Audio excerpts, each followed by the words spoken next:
皆さん、こんにちは。いよいよ2025年 MLB シーズンが始まります。ロサンゼルス、ドジャースは今季も圧倒的な戦力で優勝を狙います。マンフレッド MLB コミッショナーは、ドジャースのような強豪球団がリーグの競争を高め、MLB の魅力を引き上げている、と評価。一方で、財政格差の問題も議論されています。今季のドジャースは、大谷翔平、山本由伸、佐々木朗まで、ブレイク、スネル、タイラー、グラスノーといった超一流の投手陣を揃え、開幕から5人制ローテーションでスタート。大谷翔平の復帰次第、6人制へ移行する予定です。今年も勝つために全てを尽くすドジャース。皆さんはどの選手に注目していますか？ぜひコメントで教えてください。I think their desire to have Major League Baseball in the short term and in the long term is really impressive. I think the owners of the River Cats and the owners of the A's have worked very hard together to make sure that for our players, it is as close to a major league experience as it can possibly be. There's a lot of investment that was done in facilities that you just would not have done otherwise. And, you know, the ballpark is charming. I do think that fans are going to have an opportunity to see Major League Baseball all season long in a really intimate environment. And I'm hopeful that the whole year is going to be a positive. The Dodgers have gone out and done everything possible, always within the rules that currently exist, to put the best possible team on the field. And I think that's a great thing for the game. That type of competitive spirit is what people want to see. By the same token, I said this at the owners' meetings, I'll say it again. It's clear that we have fans in some markets that are concerned about the ability of the team in their market to compete with the financial resources of the Dodgers. And I think if we've been consistent on one point, it is we try to listen to our fans on topics like this. And I have heard people on this, believe me. I get a lot of emails about it. There's been a lot of questions this afternoon for the commissioner, too, Buck, about the disparity in payrolls, mainly with the runaway trains, and that's mainly with the Dodgers and the Mets and the Yankees and the rest. Now, on MLB Now, we look at the game from an economic perspective quite a bit. Yet, and I'm always looking at the pound-for-pound teams at the bottom, trying to draft and develop and compete with the big boys. But I maintain the Dodgers are good for baseball. This bid for world dominance, I think, gives a focus to baseball. That's the reigning empire. Everything now goes through them. I like that. Yeah, you know, we went to Baltimore. We had the Yankees with this huge payroll, whatever. Yep. What can you do to separate yourself? What are you willing to? What can you do better than them? You can out relationship. You can out develop players. You can out 6-year free agents. There's ways to get competitive. And you won a division against them. Yeah, but. I've always had great admiration for teams that win when they're expected to win. I think it's the hardest thing to do in sports is to overcome that mentality. Everybody's going to give the Dodgers their best shot. The Yankees are in the same boat. So are the Mets. But I've always been a big fan of Alabama, New England Patriots, the Lakers, the Celtics. Right. Yeah. I know how hard it is to win when everybody expects you to win. So I don't have a problem with it. But I think it makes the competition that much sweeter if you can beat them because they have some advantages. They do. And baseball's a different animal, yes. Right? I mean, it's not like basketball or anything else. And I think it has to be played on the field. And then, pitch by pitch. And then in the playoffs, we're not going to see a run, even like the recent Yankees, let alone the 1950s Yankees. Yeah, well, I think super teams are good for the sport. Well, there's no Cinderellas in baseball. You play too many games. Every strength you have is going to show up. Every weakness you have is going to show up in the regular season. Now, when you get in the playoffs, it's a roll of the dice. Right. It's a crapshoot. Once you get into the playoffs, you get a couple of hot pitchers. You don't have to use all 5 of your starters. You don't have to use all your bullpen. It's a different game. There's 4 parts in the season. Spring training is a different part. The regular season is a different part. September baseball is a different part, and the postseason is a different part. And you got to manage differently in all 4 of those phases. Even Steve Cohen, owner of the Mets, said this week, he's like, look, I want to spend. He goes, is it the optimal way? That was his word, optimal. Is it the optimal way to run a club? No, but I want to win. So I like that. The owners driven to win at the very, very top of the sport. We'll take a short break. When we come back. What did I feel? What do I think I can do to get them out? What am I working on? There's so much It's just a chess match again, getting used to that. Is your build-up program any different with like the Japan trip this year, or is there anything you have to work around with that? No, just get ready. Yeah, I know like the start day. Like once I signed to be here, I already was like planning like when do I want to start to get ready for that day. So. Talked about the pitching depth, but when you have a day where it's like you and then Tyler and Kirby and like Tanner Scott thrown on the other side, like is it today like a good reminder of like, wow, there's just talent up and down the staff? There's a lot of talent for sure. I think once games start, that's when you get more like excited. Because when you play games and you feel the competitiveness, you feel like we want to win, and that's where I've always felt like, what kind of team do we have this year? It's been like working with Connor and Mark so far. I mean, it's more just getting to know each other. We haven't really worked like grips or anything, sequences. Tomorrow we'll talk and we'll kind of see what we thought of this outing, and that'll be my first real conversation about like pitching, pitches, shape, stuff like that. So I can answer that tomorrow. Don't come to me tomorrow though. Yeah, not every day, okay? This is Blake Snell's third team in the last 3 years. That's a lot of different voices, maybe some different pitching ideologies as well, going from team to team. Not to mention, Jerry, you have different catchers to get to know as well. But how long do you think it takes for a pitcher to truly adapt to a new coaching staff? Well, a veteran like Blake Snell who knows himself, but also wants to get better, I don't think it's going to take very long. It's going to be a collaborative effort. Because, listen, if I'm a coach, Blake, what have you done to be so successful? You're a two-time Cy Young Award winner. So I want to listen to him first, what he's comfortable with, what he thinks he wants to improve on, and then we start to kind of go from there. Again, he's a veteran guy. He knows himself, knows his body, knows what he needs to get ready. But you see it right there, Austin Barnes and Will Smith. That's another element to this game, understanding these catchers as well. So it shouldn't take long at all because he understands what he needs to be successful. We've seen the organization with veteran pitchers who've come in and maybe they were down on their luck. Maybe they were trying to revitalize their career. This is not the case with Blake Snell. So you know they're going to give him the information. He's going to receive the information. But as you said, here's a guy who's been around. He knows what he needs to do to ramp up. He knows what he wants to do in game situations. So there'll be great communication there. But certainly, whatever he doesn't know or lacking right now, the Dodgers will give him that information. And there are quite a few Dodger hitters who faced him today at Live BP, and they were raving about his stuff. So it'll be a lot of fun to watch Blake Snell this year. And one of Blake Snell's teammates with the Tampa Bay Rays, who competed against the Dodgers in the 2020 World Series, is Tyler Glasnow. The two are reunited again. And for Glasnow, he's coming off an elbow injury, which ended his season in August of last year. Today, he discussed where he's at after throwing his first Live BP. Things felt good. Health-wise and consistency and stuff, I've been feeling pretty good. Timing wasn't the best, but first BP, it's kind of expected. When Dave Roberts spoke to us earlier, he was saying one of the focuses that he sees for you as well as potentially you see for yourself is kind of focusing more on the athletic rather than just like super mechanical side of things. Would you say that's kind of the focus for you going into this season? Yeah, I feel like when I'm at my best always, you're athletic. And I think sometimes like when the stuff doesn't feel good and you're out of time, I think sometimes you do get into the mechanical headspace, and I think it's finding that like in between, like make your adjustments but still stay athletic. And I think I've been doing a pretty good job, but that's probably a good theme of spring for me. But have you found anything to be kind of like, how do you focus on that, or is there anything you're doing in the weight room or things like that in regard to a mix of everything? But I think if I can identify like early on the mound, if something doesn't feel good, then I start to like, okay, is it specifically this or that? I think a lot of times maybe save that for practice, and once you go into the game, just like it is what it is, let's be athletic, and then things kind of start to shift over the game. When you talked about like some of the changes you made with the extension and trying to stay healthier, like does that manifest into like a different throw at all? Kind of how does that actually work into the delivery? I'm not super concerned with the extension necessarily. I think it's like getting long extension in like a healthy way as opposed to like flying open. And I think just the changes aren't super big. They're just like keep my spine angle better, not rip open.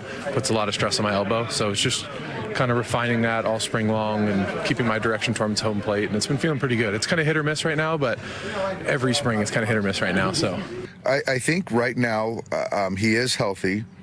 I think right now we're looking for command. I think that now he's going to be able to see some hitters and see how hitters respond to his stuff. And so the commanding of the fastball, the breaking ball, and seeing how hitters react to it. just watching him, have you noticed anything different about his mechanics or how he's letting the ball go, or has that all been more subtle stuff? It's been subtle. I think a lot of it was driven on he just wasn't healthy. He really wasn't. And so I think right now, if you watch him today and watch him in his pens, he's a lot more athletic. And I think for me, as a big-bodied guy, if we can just get him to continue to be athletic, and he's a little bit like Chris in the sense of he's very mechanically driven, but I think if we can sort of move the pendulum a little bit to the athleticism, compete side of things, you're going to see a much more consistent Tyler Glasnow.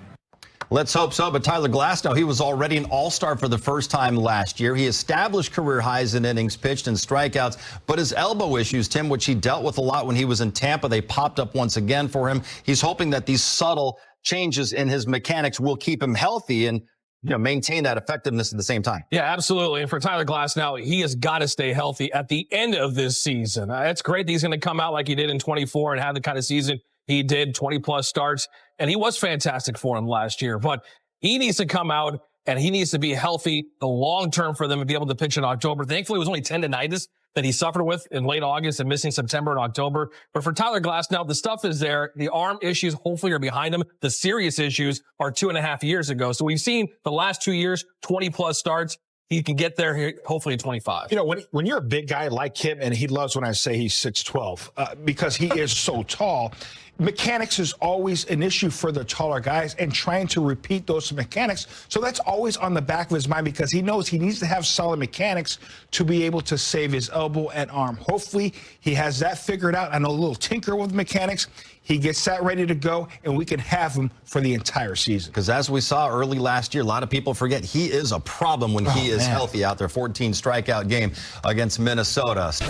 Dodgers will open the season with a 5-man rotation, then move to a 6-man when Shohei returns to the mound. You've got 5 guys, could be aces on the left side. And Tyler Glasnow, Blake Snell, Shohei, Yoshinobu Yamamoto, Roki Sasaki. You've got Tony Gonsolin back looking good. Landon Knack is a starting option. Dustin May, Bobby Miller also having a good spring so far. And then the rich will get richer at some point when Clayton Kershaw returns from his foot and knee surgeries. We may see a lot of variations in the starting rotation to start the season. Possible hybrid roles for some guys. The Ross Stripling role, if you will, Jerry. Do you think we might see a situation where we have a piggyback tandem, whether it's a Gonsolin and May or some of another combination of other pitchers? I think we're going to see that. We just obviously talked about Tyler Glasnow. We got to make sure that he is healthy for the long haul. We might want to piggyback him, maybe a couple starts early on to have guys like Bobby Miller, Dustin May back in the mix. Those guys can come out of that bullpen in the 5th or 6th inning, provide us some length out of that bullpen, because we're going to have some guys from our bullpen won't be ready for the start of the season. So this is a pretty good opportunity to have these guys piggyback. You're starting with guys on the injured list, and we've seen the last couple of years throughout the course of a season, the bullpen gets taxed, and you're signing guys like Brent Honeywell to come in and fill innings before the All-Star break. But that being said, the last thing you want is an Alex Vesey and guys on the bullpen pitching every 3 or 4 games in a week. You need the starters to go out there and give you some lane. And if they can't, long relievers. You mentioned a Michael Grove type of role. Ryan Yarbrough the last couple of years did that for the Dodgers. This is a perfect opportunity. And Dustin May slide in for 3 innings, piggyback a guy who goes 4 innings. Something like that combination. We saw it last year in April and May. I think we're going to see it again. The last couple of days, I've been thinking about what we did to our bullpen. We taxed them so much last season. We got to remember that could have an effect on this season. So it's very important, not just the starters. We want to make sure those bullpen guys like Vesia have plenty of rest throughout the season so they're fresh at the end of the season. And they do like bullpen games, so maybe we'll see a couple of those piggyback scenarios in that first month of the season. Dustin May missed all of last year after having a second Tommy John surgery and then had his torn esophagus. Bobby Miller struggled with shoulder issues and then command issues in 2024. Both guys looking to make a comeback now in 2025. Here's the skipper talking about his 2 hard-throwing right-handers. Well, with Dustin, it's been 5 years of major league service, essentially, that he's spent a lot of time not participating, and that's been a frustrating road. But he is 100% healthy right now. Yesterday, he threw the ball extremely well. and he's had success at the big league level. I do feel that this year is going to be his best year, and I think there's a lot of excitement to be a full participant. Bobby, what does he have to show you to kind of show that he's hit the reset button? Well, I think I want to see controlling of emotions. I want to see better execution of pitches. I want to see better sequencing and using his pitch mix the right way, which I think all those things weren't in sync last year. I do believe he's healthy with a lot of work on his part. And so I think if that's the case, good things are going to happen. We heard Dave Roberts talking about it being 5 years of not really participating for Dustin May, the 2 elbow injuries, the torn esophagus, but there's no denying, Tim, the arm talent that Dustin May has. Now the question is, would you like to see Dustin May in a starting role, or would you rather see him come in there and throw some bullets for an inning or so, throwing heat out of the pen? I just want to see Dustin May somehow, some way, and I think that's going to be coming out of the bullpen. I think he's going to be a guy they're going to rely upon early in this season to eat up innings. As we talked about, the tandem. You're not going to see starters in April, early part of May go out there and throw 5, 6, 7 innings. With that being said, you don't want to burn your bullpen. Dustin May fits perfectly to give you 3 innings every 4 or 5 days, kind of fill that void as the long reliever. And if an injury pops up, he's ready to go. But I think for Dustin May, he needs to show he can go back out there on the mound and have confidence. Last time he was on a major league mound, he was walking off of it hurt against the Twins. Yeah, I think that's the biggest thing is continue with his development because he spent so much time. Yes, the talent is off the charts. And he knows in the back of his mind later on he can be that starter once again. But for right now, especially with this team, he could be that long man and come out of that bullpen throwing 100, 112 for an inning or two. Well, it'll be interesting to see also the development of Bobby Miller this year. Jerry trying to put last year behind him. We talked about possibly piggybacking guys. Is Bobby Miller in a scenario where he could possibly be one of those guys who piggybacks in a game? Would you like to see him strictly as a starter? No, I want him possibly piggybacking. Listen, Bobby understands last year obviously didn't go as planned. He certainly has the ability, certainly has the arm. The biggest thing for him is command. Whether you're giving some starts here or there or you're coming out of the bullpen, you're in a situation as a young guy, hey, I got to get in where I can fit in, especially with this rotation. So he's got to be ready for anything. He's got to earn his time out there in the big leagues. But more importantly, he knows that. He understands that.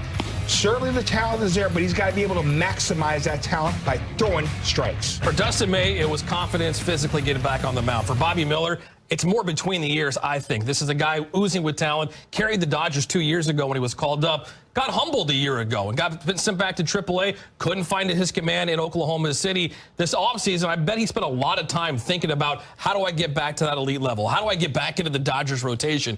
I don't think he fits into the rotation to start this season. We're definitely going to see Bobby Miller at some point helping out this Dodgers team, but I don't think it's necessarily physical. I think it's more mental with him.